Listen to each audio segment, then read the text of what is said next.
내가 네게 말하노니 일어나라.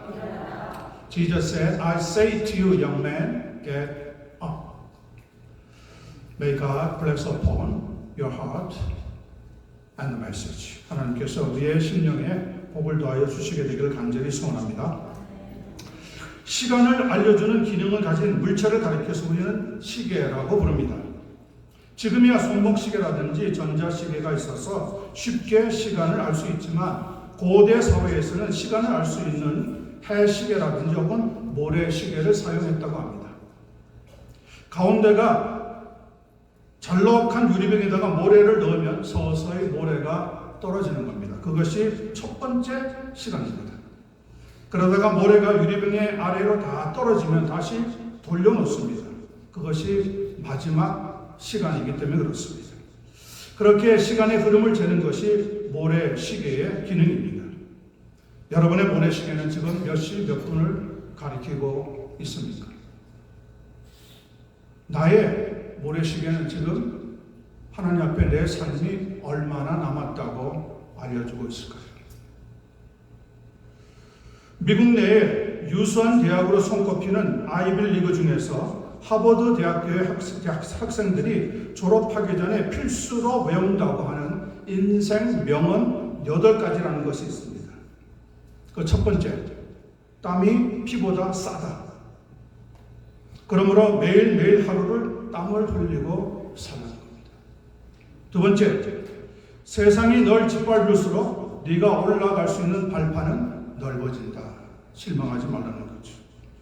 세 번째, 진짜 실패는 넘어지는 것이 아니라 넘어졌다가 다시 일어나지 못하는 것이다. 네 번째, 지옥길을 걷고 있다면 계속 나아가라. 왜 지옥길에서 멈추려고 하는가? 다섯 번째, 너 자신을 불태우지 않으면 절대로 빛날 수 없다. 여섯 번째, 쉬고 싶을 바로 그때에 조금만 더 일하라. 그것이 너의 인생에 다른 사람과의 차이를 만들게 될 것이다. 일곱 번째, 기회는 준비된 사람에게만 찾아온다. 그리고 마지막 여덟 번째, 나를 죽이지 못하는 고통이 없다면 나를 더 약하게 만들어 주는 것밖에 없다.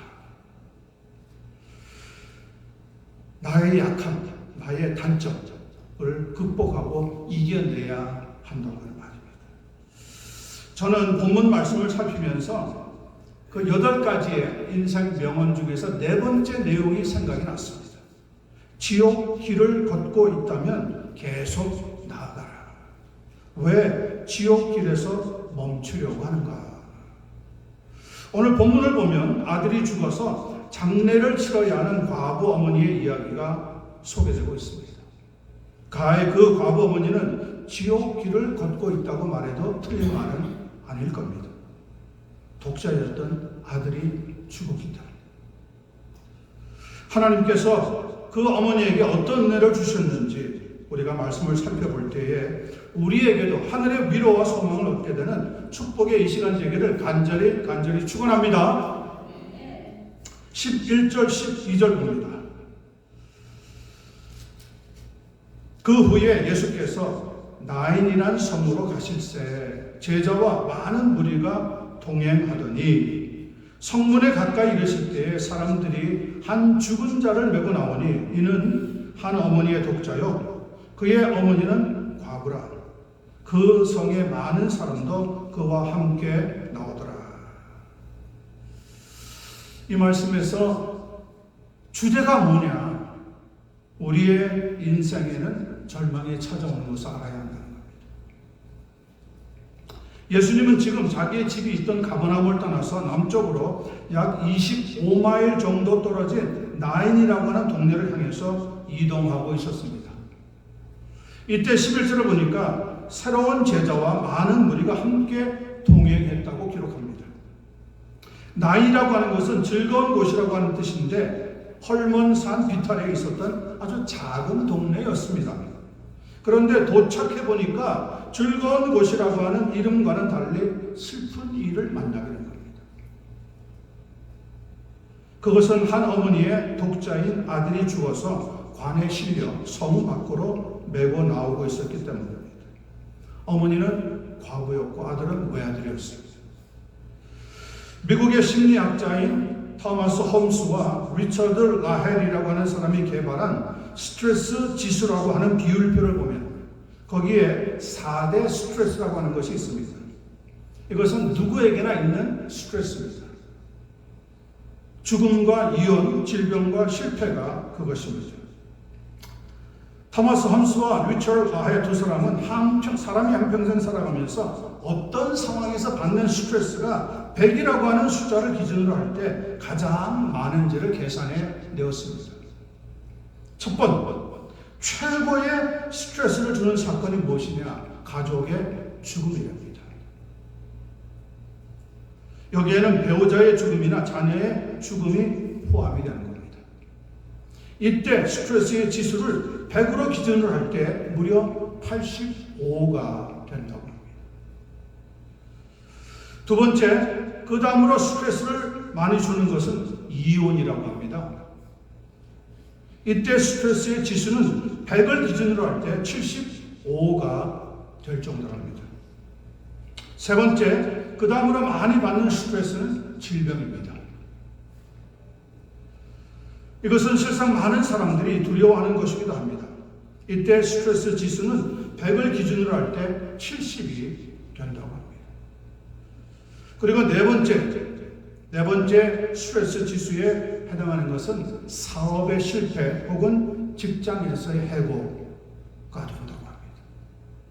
이 일로 인해서 사람들은 거의 잠을 못 잘 정도의 스트레스에 시달리게 되는데 이때 스트레스 지수는 100을 기준으로 할 때 65가 된다고 합니다. 그러니까 인생에서 받게 되는 가장 큰 절망은 죽음이라고 볼 수 있다는 이야기입니다. 사랑하던 가족 중에 한 사람과 이별하는 것이 그렇게 힘들고 고통스럽다고 하는 의미입니다. 저는 제 부모님 댁에서 어머님을 먼저 천국에 보냈어요.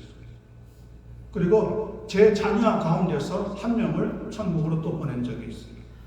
그래서 이 죽음을 통한 스트레스가 얼마나 크다는 것을 저는 실제로 경험한 사람입니다. 제 막내딸이 살아있다면 지금 아마 40살이 되었을 겁니다. 40년 동안 그 딸의 기억을 한 번도 제 머리에서 지워본 적이 없습니다. 누가 40살, 자기 나이가 40이다 그러면 제 딸이 먼저 생각이 나요.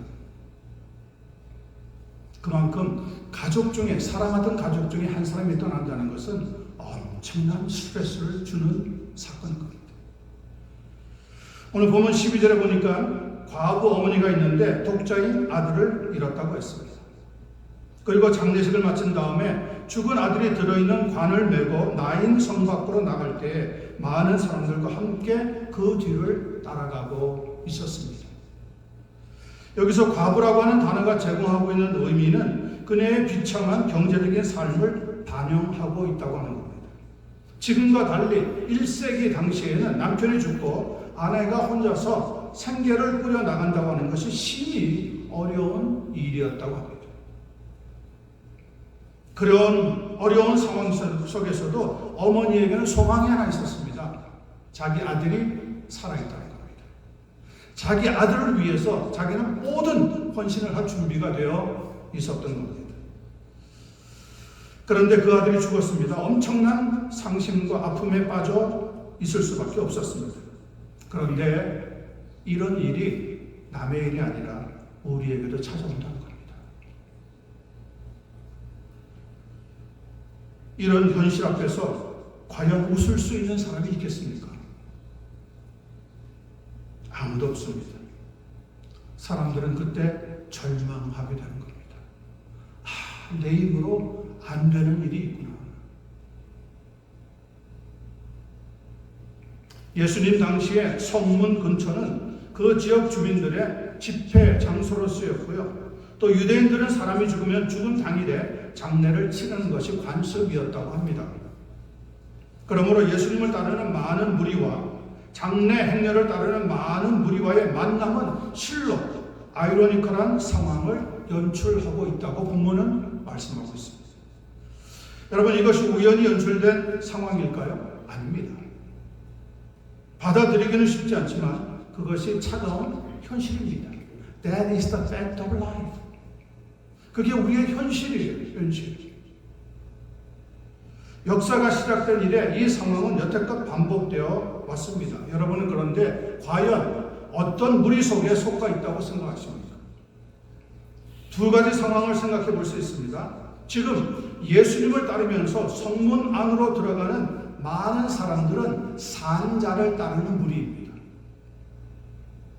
거기에 비해서 장래 행렬을 따라서 묘지를 향해 나아가고 있는 많은 사람들은 죽은 자를 따르는 무리입니다. 이 세상 어디를 가도 이 두 가지 상황은 똑같이 볼 수 있는 일들입니다. 저는 이 시간에 여러분 모두가 산자를 따르는 무리, 곧 예수님을 따르는 무리에 속할 수 있게 되기를 간절히 축원합니다. 축원합니다. 지금 죽은 독자의 시신이 들어있는 관을 메고 묘지를 향해 성 밖으로 나가고 있는 사람들은 아마 이전에도 과부원인을 위해서 죽은 사람을 한번 성문 밖으로 운반해 주었던 적이 있을 겁니다. 그 죽은 사람은 바로 그 과부의 남편이었습니다. 그런데 그 사람들이 과부 어머니 하나밖에 없던 아들이 죽자 그의 관을 메고 다시 성문 밖으로 운반해 나가고 있었던 겁니다. 바로 그때 예수님을 따르는 일행은 나인 성문 안으로 들어서고 있었다고 성경은 가르쳐주고 있습니다. 과부 어머니는 상복을 입고 처연한 모습으로 힘없이 관을 메고 나가는 사람들의 뒤를 따르고 있었던 겁니다. 정말 참담한 현실을 그 어머니는 세상 다시 한번 경험을 하고 있었습니다. 결혼하기 전에 아들이었다고 하더라도 보통 17에서 18살에 결혼하던 전통에 따르면 과부 어머니의 나이는 겨우 40살 혹은 41살 정도밖에 아니 되었을 겁니다. 이 어머니는 헌신적으로 생계를 꾸려가면서 헌신의 힘을 다하여서 아들을 키웠습니다. 고대 사회에서 과부로 산다는 것은 끔찍한 일이었습니다. 오죽하면 구약 성경은 우리에게 고아와 과부를 돌봐야 한다고 말씀을 주고 있겠습니까? 과부 어머니는 자신의 운명이라고 생각을 하고 독자인 아들에게 모든 희망을 걸고 하루하루를 살아갔던 겁니다. 그런데 그 아들이 갑자기 죽었습니다. 유일한 어머니의 희망이 사라지고 망망합니다. 그녀의 하늘이 무너져 내려버린 겁니다. 얼마나 고통스럽고 하나님이 원망스러웠겠습니까? 부모가 죽으면 땅에 묻지만 자녀가 죽으면 가슴에 묻는다고 하는 말이 있지 않습니까? 그만큼 부모보다 먼저 죽는 자녀의 모습을 보는 것은 힘들고 눈물이 나고 고통스러운 일이라는 것을 성경이 증거하고 있는 겁니다. 과부 어머니는 이제 자기 자신의 삶은 끝났다고 생각했을지도 모르겠습니다. 장래가 끝나고 나면 나도 아들을 따라 내 생명을 끊어야지 하는 생각을 그 시간에 가지고 있었을지도 모른다는 겁니다. 그만큼 절박하고 그만큼 가슴 아프고 그만큼 흐느껴 울 수밖에 없는 사건이 지금 발생했다는 겁니다. 여러분, 이런 사건이 성경에만 나와 있는 이야기인가요? 아니요. 우리가 살고 있는 이 세상 현실 앞에서 우리가 만나는 일이기도 하단 말이에요. 저희 교회를 오랫동안 지키며 반주하셨던 우리 고 오성석 권사님 돌아가신 지 얼마 안 됐잖아요. 여기에서 사신 지가 거의 반평생 50년 가량 살았어요. 그런데 하나님이 부르니까 주일날 예배를 드리면서 마치고 나서 제가 권사님한테 인사했거든요. 권사님 다음 주일날 봬요. 근데 다음 주에 못 만났어요. 그 다음 날 갑자기 세상을 떠나셨어요. 저한테도 충격이었지만 우리 교인들에게도 충격이 되었을 사건이었습니다. 이 어머니도 이제 더 이상 소망이 없는 겁니다. 살고 싶은 생각도 없었을 겁니다. 여태까지 버티고 왔던 그 버팀목이 무너져 내렸거든요. 여러분, 사람은 소망이 끊어지면 극단적인 선택을 하게 된다고 합니다. 그래서 제가 에베소서 2장 12절 말씀을 여러분들에게 들려드리려고 합니다. 잘 들어보세요. 그때에는 너희는 그리스도 밖에 있었고 이스라엘 밖의 사람이라 약속의 언약들에 대하여 외인이요 세상에서 소망이 없고 하나님도 없는 자이더니. 믿음이 없이 사는 사람, 예수 그리스도가 누군지 모르고 사는 사람, 그런 사람들은 이 세상에 나중에 어려운 일을 만날 때, 절망을 만날 때 소망이 없다고 생각할 수밖에 없게 된다는 겁니다.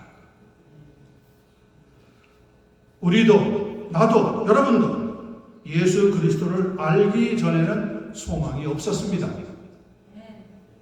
그때는 죽으면 끝이라고 생각했습니다. 그런 우리가 예수님을 믿고 구원 얻는 소망을 갖게 된 겁니다. 하나님의 축복이고 하나님의 은혜입니다. 성도 여러분, 진짜 소망은 이 세상에 있는 것이 아니라 하나님 나라에 있다는 말입니다. 이 세상에서 잘 먹고 잘 사는 것으로 우리의 인생이 결코 끝나지 않는다는 겁니다.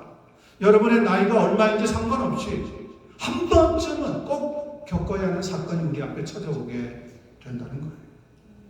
오늘 이 아침에 그러므로 우리가 나누고 있는 이 말씀을 통해서 영원한 소망, 곧 예수님이 제공하는 하나님의 나라에 대한 소망을 선택할 수 있는 한 분 한 분 되시기를 간절히 축원합니다. 두 번째 봅니다. 13절에서 15절입니다. 주께서 과부를 보시고 불쌍히 여기사 울지 말라 하시고 가까이 가서 그 관에 손을 대시니 맨 자들이 서는지라. 예수께서 이르시되 청년아 내가 네게 말하노니 일어나라 하시매 죽었던 자가 일어나 앉고 말도 하거늘 예수께서 그를 어머니에게 주셨더라. 우리가 두 번째 꼭 기억해야 하는 말씀입니다. 절망을 소망으로 바꿔주시는 누구를 만나라고요? 예수님을 만나야 한다는 겁니다. 갑자기 죽은 아들로 인하여 상심하고 울고 있던 과부 어머니를 예수님은 보셨다고 합니다. 13절에 보니까 그리고 그녀를 불쌍히 여기시면서 뭐라고 말씀하셨습니까? 울지 말라. 울지 말라. 이때 그녀에게는 유일한 희망이 사라져 버렸을 때입니다. 아무 소리도 들리지 않고 아무것도 보이지 않을 때였습니다. 한마디로 하늘이 캄캄해서 그 어떤 생각도 하기 싫을 때였습니다. 그런데 바로 그때 자기의 귀에 누군가가 하는 말이 들리는 겁니다. 들어보니까 울지 말라 하는 말씀인 거예요. 이 말씀을 누가 하는가 돌아보니까 예수님이 거기 계시더라고요. 여기서 불쌍히 여기사라고 하는 단어는 영어 성경에는 His heart went out to her 이라고 번역을 했는데 원래 원문인 헬라어 성경에는 스플랑크니 조마이라고 되어 있습니다. 그 말은 스플랑크논이라고 하는 단어에서 나왔는데 스플랑크논은 사람의 내장이나 창자를 가리키는 겁니다. 그러니까 불쌍히 여긴다고 하는 말은 우리 속에 내장이나 창자가 뒤틀려지는 것 같은 그런 아픔, 그런 고통, 그런 비통함과 연민에 대한 감정을 예수님이 가지셨다는 거예요.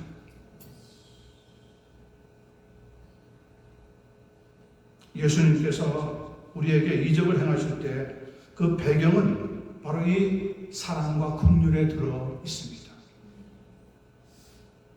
우리 자녀들이 자랄 때 아파서 끙끙거리면 하루 이틀이면 괜찮은데 5일, 6일, 일주일 이렇게 아프면 엄마인 내가 더 대신 아파지고 싶은 마음이 들잖아요. 예? 이게 수술해야 되는 것까지 만약에 나가는 경우 같으면 막 눈물이 앞을 가리면서 펑펑펑 울게 되잖아요. 그걸 성경은 불쌍히 여겼다. 내장이 막 비비 꼬여가지고 그 통증이 동반되는 아픔의 눈물. 예수님이 그 과부를 볼 때 그런 마음으로 살피시고 불쌍히 여기셔서 울지 말라 하셨다는 거죠. 이 과부 어머니는 울 수밖에 없었습니다. 울지 말라고 하는 것은 울음을 그치라고 하는 뜻인데 영어 성경에 보니까 Don't cry라고 적혀 있습니다. 온다라고 하는 말에는 그런데 두 가지 의미가 있습니다. 하나는 crying, 말 그대로 흐르게 우는 것이고, 다른 하나는 weeping, 울기는 우는데 소리 없이 눈물을 흘리는 것입니다. 이 과부 어머니는 지금 심히 슬퍼하면서 조용히 그러나 흐느껴 울고 있었던 것이 분명합니다. 왜냐? 가슴이 메이니까. 누구도 자기를 위로할 수 없는 절박한 상황에 도착했기 때문에.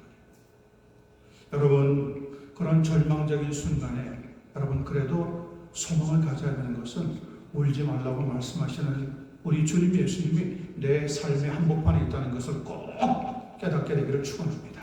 아멘. 그런 과부 어머니의 아픔과 눈물을 이해하신 예수님은 14절 초반을 보니까 그 장례 행렬에 가까이 가셔서 관에다가 손을 대셨다고 합니다. 그러자 관을 맨 자들이 멈추어 섰습니다. 1세기의 역사가였던 요세푸스라고 하는 사람에 따르면 유대인들은 보통 뚜껑이 없는 관에다가 시신을 넣고 얼굴은 수건을 덮어서 메고 나가는 것이 관습이었다고 합니다. 물론 죽은 자의 손을 대는 행위는 부정한 것으로 율법에 의해서 간주가 되었습니다. 왜냐하면 죽음을 죄의 결과로 여겼기 때문입니다. 그러나 예수님은 그 율법을 사랑의 법으로 초월하셨습니다. 14절 후반에 보니까 이때 관에 손을 대신 예수님이 이렇게 말씀합니다. 청년아, 내가 네게 말하노니 일어나라. 마치 죽어서 관에 누워있는 그 아들이 듣고 순종할 수 있는 것처럼 말씀을 선포하신 겁니다. 마치 지금 잠자고 있는데 그 아들이 예수님의 이 말씀을 듣고 깨어날 것을 기대하시면서 선포하셨다는 겁니다. 그만큼 예수님은 이 과부의 슬픔과 아픔과 눈물을 자신의 슬픔과 아픔과 눈물로 여기셨던 겁니다. 사도행전을 하나씩 공부하고 살펴보면 예수님이 사역 중에 죽은 자를 다시 살리신 것이 3번 기록되어 있습니다. 오늘 본문 말씀, 나인성 과부의 독자가 죽어서 관에 실려 나갈 때 다시 살리신 것이 첫 번째입니다. 두 번째는 회당장 야이로의 12살 난 딸이 죽었을 때 다시 살려주셨다고 합니다. 세 번째는 예수님이 가까운 친구였던 나사로가 죽어서 무덤에 장사된 지 나흘째 되는데 그날 다시 살려내셨다는 겁니다. 죽은 자를 다시 살렸었다고 하는 말은 예수님이 지금 음부의 열쇠를 가지고 계시고 죽음과 생명까지 다스리는 전능자이신 것을 우리 앞에 증거해 보이시는 겁니다. 고대 왕들의 권세는 어마어마했습니다. 왕이 죽여라 그러면 죽는 겁니다. 누구도 거기에 대꾸할 수 없었어요. 죽을 자인데 왕이 살려라 그러면 살아나는 겁니다. 여러분, 한 나라의 왕이 살려라 그러면 살고 죽여라 그러면 죽이는 것이 법이었는데 이 세상에 하늘과 땅의 권세를 가지고 계신 우리 하나님께서 살려주시면 살리게 되는 겁니다. 일어나라고 하면 일어나게 되는 겁니다. 굴 밖으로 나오라 그러면 나오게 되는 겁니다. 하나님의 말씀에는 뭐가 들어있어요? 생명의 능력이 들어있기 때문에. 죽어서 관에 누워있던 아들에게 일어나라고 명령을 하심으로 인하여 예수님의 말씀은 메시아의 최고의 권위가 있다는 것을 우리에게 나타내 보이신 것입니다. 다른 사람의 능력을 빌려가지고 한 게 아닙니다. 자기 스스로의 능력으로 이런 일을 하신 것입니다. 예수님이 일어나라고 하면은 일어나게 되는 사건이 우리 앞에 발생하게 된다는 겁니다. 꼭 믿으시기를 간절히 소원합니다. 그것이 말씀의 능력이기 때문에 그렇습니다. 구약성경 에스겔서 34장 1절에서부터 10절 말씀을 보면 어느 날 에스겔 선지자가 하나님의 권능과 성령의 인도함을 받아서 어느 골짜기 한가운데 선 적이 있었습니다. 그곳에는 그런데 십이 말라버린 마른 뼈들이 수북이 쌓여 있었다고 합니다. 그때 하나님께서 에스겔 선지자에게 이렇게 물어봅니다. 인자야, 이 뼈들이 능히 살 수 있겠느냐? 자신의 경험에 비춰볼 때 에스겔 선지자는 마른 뼈들이 도무지 소생할 가망성이 거의 없어 보였어요. 죽은 자가 살아난다고 하는 이야기도 들어본 적이 없습니다. 그래서 아주 애매모호하게 에스겔 선지자는 하나님께 이렇게 대답합니다. 주께서 아시나이다. 참 기가 막힌 대답이죠. 나는 모릅니다. 죽을지 살지 살아날지 어떻게 압니까? 들어본 적도 없고 아는 바도 없습니다. 하나님만 아실 겁니다. 다른 말로 하자면 자기의 경험으로 비춰볼 때 마른 뼈들이 소생할 가능성은 거의 없어 보인다는 이야기죠. 그러자 하나님은 에스겔 선지자에게 마른 뼈들에게 여호와의 말씀을 들을지어다 대언하라고 가르쳐 주십니다.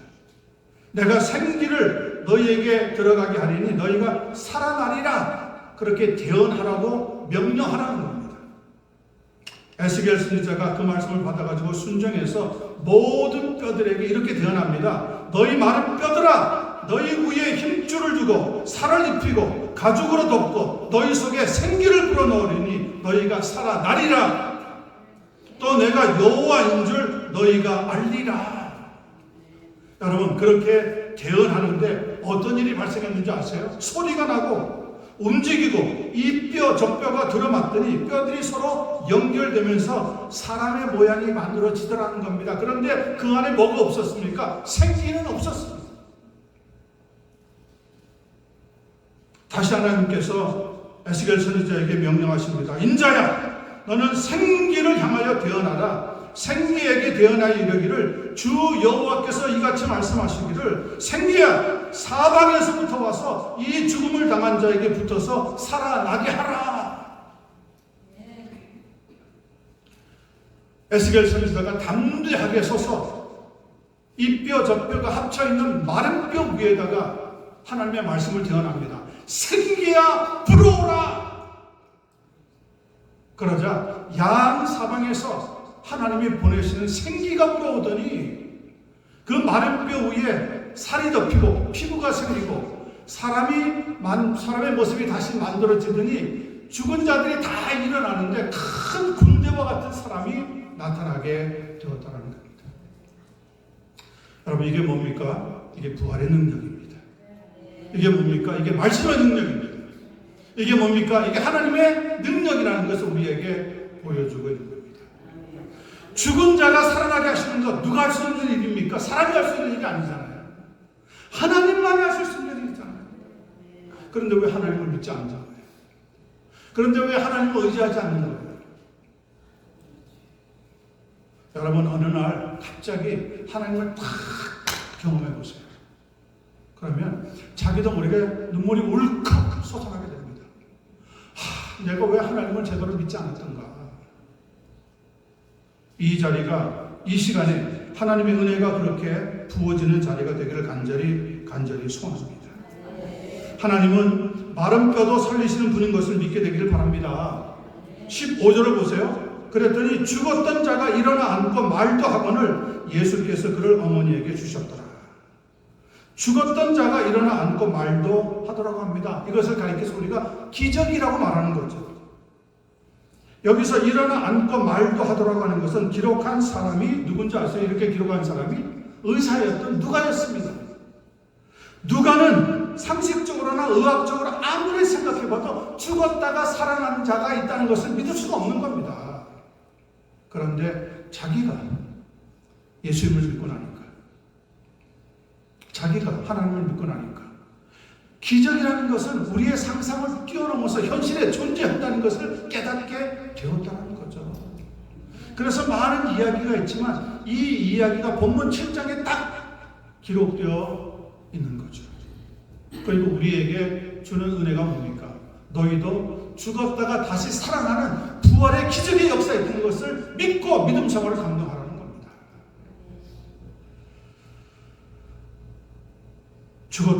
죽었다가 다시 살아난다는 것은 현대인들에게는 말이 안 됩니다. 그러나 하나님을 믿고 예수님을 영접하고 나면 그 기적이 일어나게 될 것을 믿게 되는 겁니다. 저도 예수님 믿기 전에는 죽었다가 살아나는 것은 있을 수 없다고 생각했어요. 본 적도 없고 들은 적도 없으니까. 그러니 누가 만든 이야기라고 생각했어요. 그런데 제가 막상 미국에 이민을 와서 대학교 시절에 예수님을 딱 믿고 나니까 모든 생각이 다 무너지는 거였죠. 지금까지 내가 배워왔던 지식이 하나님을 믿는데 가로막고 있었다는 것을 깨닫게 된 거죠. 예수님을 나의 구주로 나를 위해서 죽어주신, 나의 죄를 해결해 주시고 나의 사망을 해결해 주신 그분인 것을 딱 깨닫고 나니까 그때부터 하나님 위에 살고 싶은 거예요. 이제는 세상에 아주 제가 가지고 싶은 꿈이 있었고 이루고 싶은 계획이 있었지만 그걸 다 포기하더라도 예수님을 믿고 살아가는 것보다 더 위대한 일이 없다는 것을 실제로 깨닫게 되었던 거죠. 그래서 목사가 되는 길로 들어갔어요. 신학교에 들어가서 공부했어요. 여러분, 신학교에 들어가서 공부하는 게 쉬운 일이 아니거든요. 더구나 미국에서는 대학원이잖아요. 그레이지 스쿨이잖아요. 거기에서 공부를 마치고 목사가 되고 여기 와서 여러분과 함께 하나님 말씀을 나누고 목회하게 되었으니까 여러분, 저는 이것이 또 다른 기적이라고 분명히 믿습니다. 여러분들은 그렇게 생각 안 할지 모르겠지만 저는 기적입니다. 기적. 여러분들은 천국에 가서나 만날 사람들이었는데 지금 만나고 있잖아요. 지금 여기에서 만나고 있잖아요. 그리고 예수 그리스도가 죽은 자도 살리시는 전능자인 것을 여러분 앞에 선포하고 있잖아요. 그 예수님은 저도 다시 살려주시고 여러분도 다시 살려주시게 될 줄로 믿습니다.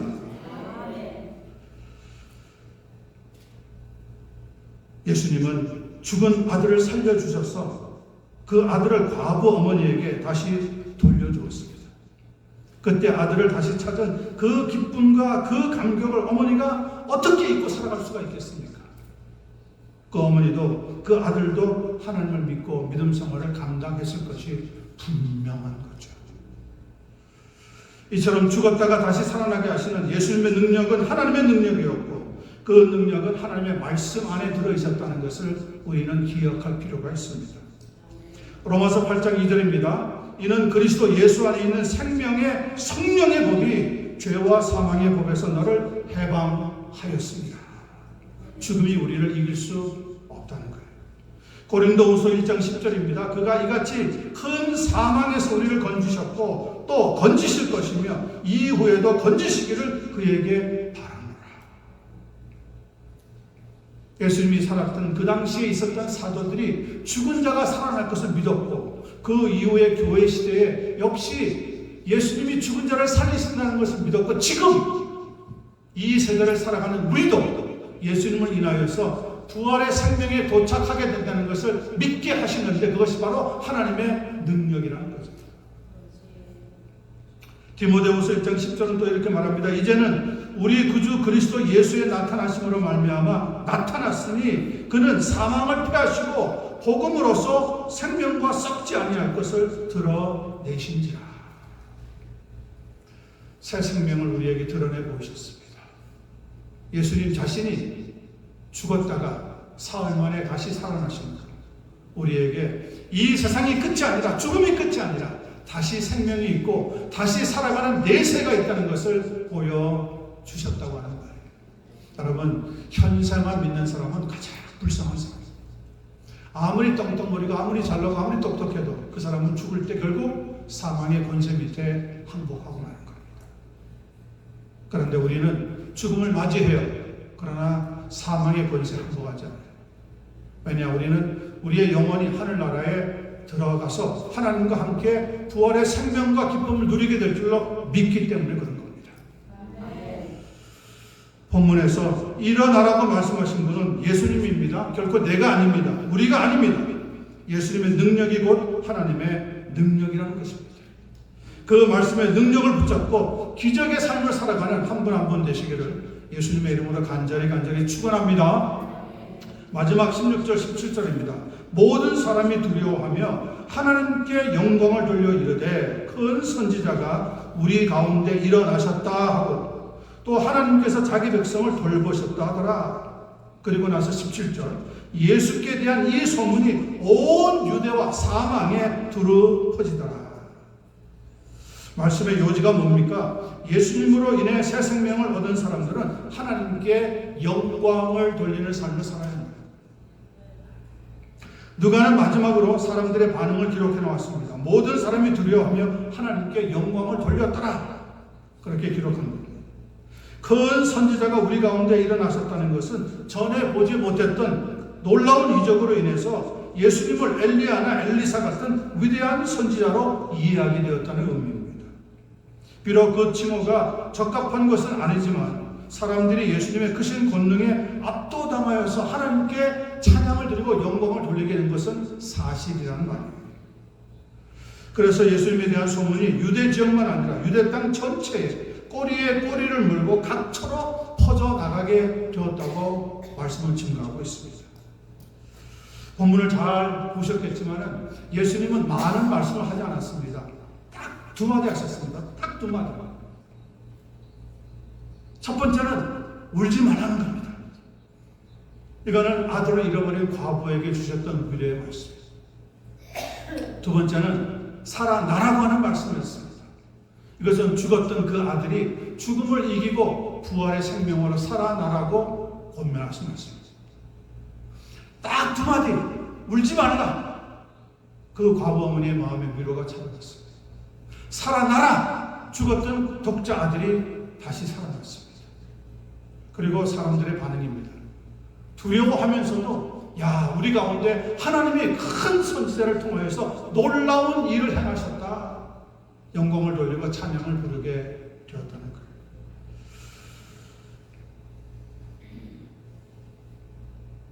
누가 절망과 우울에 빠진 이 시대의 현대인들에게 울지 말라고 말할 수 있겠습니까?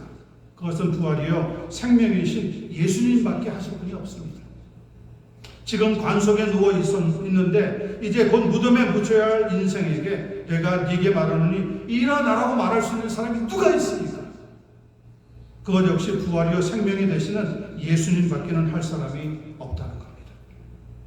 로마서 8장 38절 39절 말씀만 들어보시기 바랍니다. 내가 확신하노니 사망이나 생명이나 천사들이나 권세자들이나 현재 일이나 장래 일이나 능력이나 높음이나 기품이나 다른 어떤 피조물이라도 우리를 우리 주 예수 그리스도 안에 있는 하나님의 사랑에서 끊을 수 없느니라.